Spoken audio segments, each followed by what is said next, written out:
दोस्तों जो कंप्यूटर्स हम इस्तेमाल करते हैं जिनमें laptops, desktop computers, tablet PC, smartphones या उनके अलावा जो भी कैटेगरीज़ हैं कंप्यूटर्स की, उन कंप्यूटर्स के अंदर टेक्स्ट, ऑडियो, वीडियो, इमेजेस या एनिमेशंस को स्टोर करवाने के लिए हमारे पास कुछ खास तरह के डिवाइसेस होते हैं जिनको हम स्टोरेज डिवाइसेस कहते हैं और इनको हम कंप्यूटर स्टोरेजेस भी कहते हैं। स्टोरेज डिवाइसेस के 3 कैटेगरीज में इनको हम डिवाइड करेंगे, एक magnetic storage, optical storage and solid state storage. जैसे कि मैंने आपको स्टार्ट में कह दिया था कि कंप्यूटर के अंदर हम टेक्स्ट, ऑडियो, वीडियो, इमेजेस या फिर एनिमेशंस को स्टोर करवाने के लिए कुछ डिवाइसेस का इस्तेमाल करते हैं जिनको हम स्टोरेज डिवाइसेस या फिर कंप्यूटर स्टोरेज कहते हैं। A device which is capable of storing huge amount of data permanently, एक ऐसा स्टोरेज डिवाइस जिसके अंदर कैपेबिलिटी होनी चाहिए एक बड़े डेटा को स्टोर करवाने के लिए, वो भी परमानेंटली।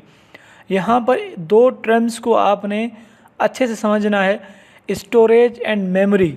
मेमोरी टेम्परेरी के लिए इस्तेमाल किया जाएगा, टेम्परेरी स्टोरेज के लिए, और स्टोरेज जो है वो परमानेंटली स्टोरेज के लिए इस्तेमाल किया जाएगा। ये 2 अलग अलग तरह के स्टोरेजेस हैं, इनके बारे में हम आगे पढ़ेंगे।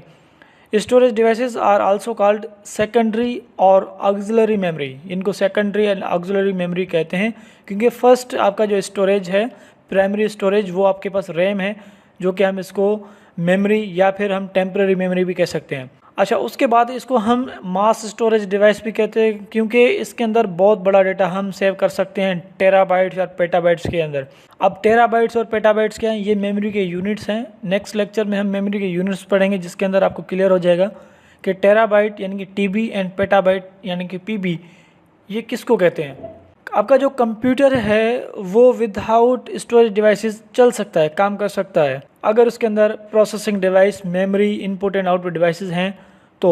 लेकिन अगर उस डेटा को जो प्रोसेस हुआ है उसको अगर आप सेव करना चाहें तो फिर आपको स्टोरेज डिवाइसेस की ज़रूरत होगी, जो कि आप फ्यूचर में जिनको आप इस्तेमाल करना चाहते हैं। Memory and storages are different, ये दोनों अलग हैं लेकिन इनकी फंक्शनलिटी सेम है, इनके काम करने का तरीका अलग है, ये याद रखिएगा। यानी कि मेमोरी जो है वो टेम्पररी इस्तेमाल किया जाएगा और स्टोरेज जो है वो परमानेंटली स्टोर किया जाए, स्टोरेज के लिए इस्तेमाल किया जाएगा। इनमें कुछ डिफरेंसेस हैं, उनको भी देख लेते हैं। जैसे कि स्टोरेज डिवाइस है, there is more room for data as compare to memory. इसको ज़्यादा रूम चाहिए, यानी कि स्पेस ज़्यादा चाहिए, और वैसे भी इसका जो स्पेस है, मेमोरी स्पेस है, वो ज़्यादा होता है एज़ कम्पेयर टू मेमोरी। यानी कि रैम से हार्ड डिस्क की जो डेटा है, डेटा की कैपेसिटी है, वो ज़्यादा होती है, और जो मेमोरी है उसको कम रूम चाहिए, कम स्पेस चाहिए इंस्टॉल होने के लिए, और इसकी वैसे भी जो मेमोरी है, मेमोरी लिमिट जो है वो कम होती है। अच्छा, उसके बाद स्टोर जो डेटा परमानेंटली, जो आपके पास स्टोरेज है ये क्या करता है, स्टोर करता है, डेटा को परमानेंटली स्टोर करता है, और मेमोरी जो है वो टेम्पररी स्टोर करता है, जैसे कि मैंने पहले आपको बताया था। स्टोरेज ये स्लोअर होते हैं, अगर आप इसको चलाएंगे ये स्लो होते हैं, और आपके पास जो मेमोरी है वो फास्टर होता है as compare to storage devices. Storage devices are cheaper and memory devices are expensive than storage devices. अगर आप इनको ख़रीद करने जाएंगे तो आपको स्टोरेज जो डिवाइसेस हैं वो सस्ते मिलेंगे और मेमोरी जो डिवाइसेस हैं वो आपको महंगे मिलेंगे। दोस्तों, अगर हम स्टोरेज डिवाइसेस को कैटेगरीज में डिवाइड करें तो इनमें magnetic, optical and solid state devices हमें मिलेंगी। तो इनको वन बाय वन देखते हैं कि ये हैं क्या। सबसे पहले हम आते हैं मैग्नेटिक स्टोरेज की तरफ।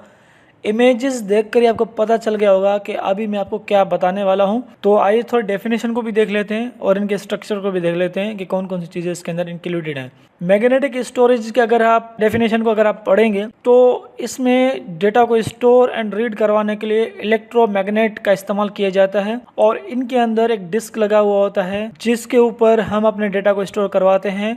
अगर आप हार्ड डिस्क की बात करें या फ्लॉपी डिस्क की अगर बात करें तो वो एक डिस्क लगा हुआ होता है जो कि डिस्क ड्राइव के अंदर एक बॉक्स के अंदर प्रोटेक्टेड होता है, और वो जो डिस्क है वो रोटेट कर रहा होता है हाई स्पीड के साथ, जहाँ पर हमारा डेटा स्टोर किया जाता है या रीड किया जाता है। ये जो इमेज आप देख रहे हैं ये एक हार्ड डिस्क है, और एक साइड पर जिसके ऊपर कवर नहीं लगा हुआ ये देखें एक डिस्क है। ये डिस्क के ऊपर हमारा जो डेटा है वो सेव होता है, और ये इसका रीड एंड राइट हेड है जो कि डेटा को रीड एंड राइट करता है।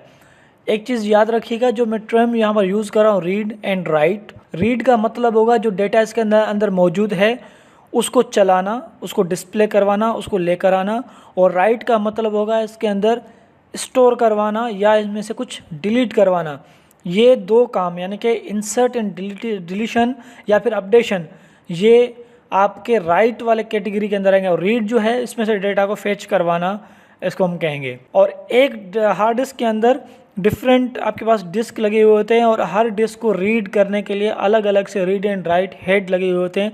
अब रीड एंड राइट हेड को भी थोड़ा देख लेते हैं, ये किस तरह से काम करते हैं, इस पे भी हम आएंगे।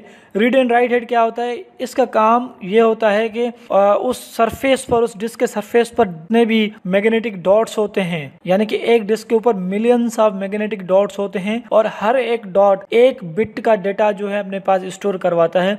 और इन सबको रीड एंड राइट करने के लिए रीड एंड राइट हेड जो डिवाइस जो कि हार्ड डिस्क के अंदर लगी होती है वो यूज किया जाता है। इस इमेज में देखें डिफरेंट डिस्क लगे हुए हैं और इनको चेक करने के लिए, इनको रीड एंड राइट करने के लिए ये इसका रिकॉर्डिंग हेड है।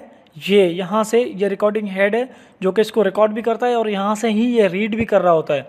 देन ये जो है ये मैग्नेटिक डिस्क है और इसके सेंटर में आप देखेंगे तो एक स्पाइंडल लगा हुआ है। नेक्स्ट इमेज में यहाँ पर आप देखें कि आपके पास ये वो सेम बिट्स हैं जो कि रीड एंड राइट का काम है। इनको रीड एंड राइट करवाना और मैनेज करना, इनको अलाइन करना, ये रीड एंड राइट हेड का काम होता है। अब आते हैं कि मैग्नेटिक स्टोरेज डिवाइसेस, इनकी दो कैटेगरीज आपको मिलेंगे, एक रिमूवेबल एंड नॉन रिमूवेबल। अब आप रिमूवेबल एंड नॉन रिमूवेबल को इस तरह से आप नहीं लीजिएगा कि जो हार्ड डिस्क है वो रिमूवेबल है, ठीक है, नॉन रिमूवेबल है तो हम उसको यानी कि उनमें से कुछ डेटा रिमूव नहीं कर सकते, नहीं, ऐसा नहीं है।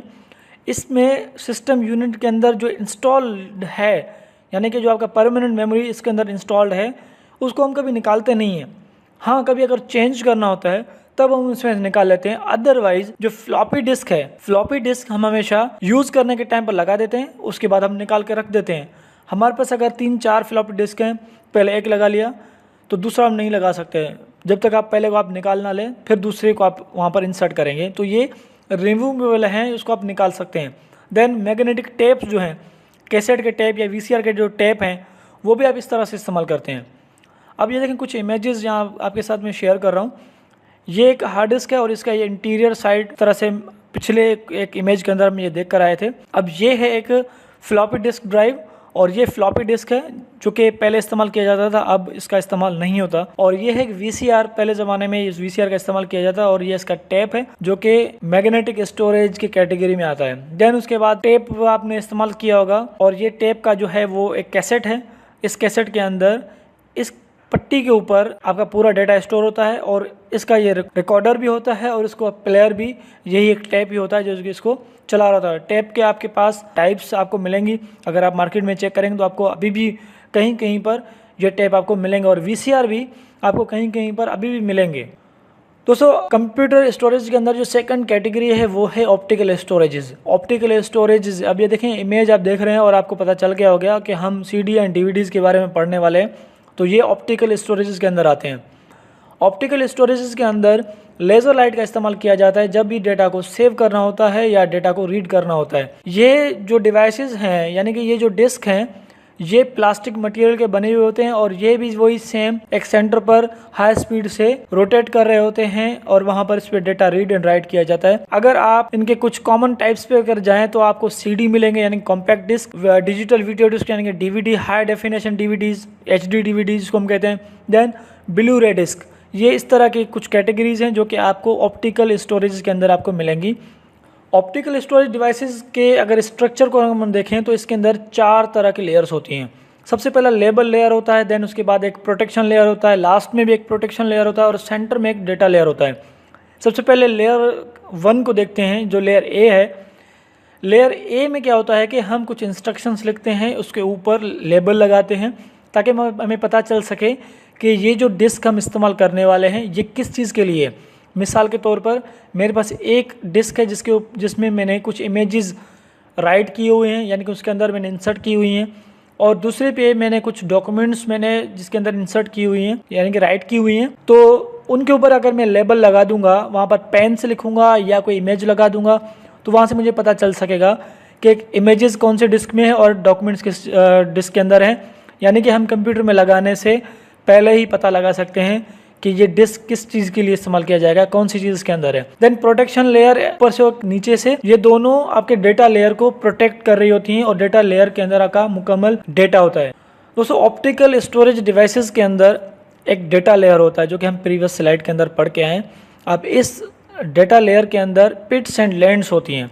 अब इन पिट्स एंड लैंड्स को किस तरह से रीड किया जाता है, आपके सीडी या फिर डीवीडी ड्राइव के अंदर एक लेज़र और एक फोटो डायोड सेंसर लगा हुआ होता है। हमेशा ऐसा होता है कि जब भी हम डिस्क लगाते हैं तो लेज़र से कुछ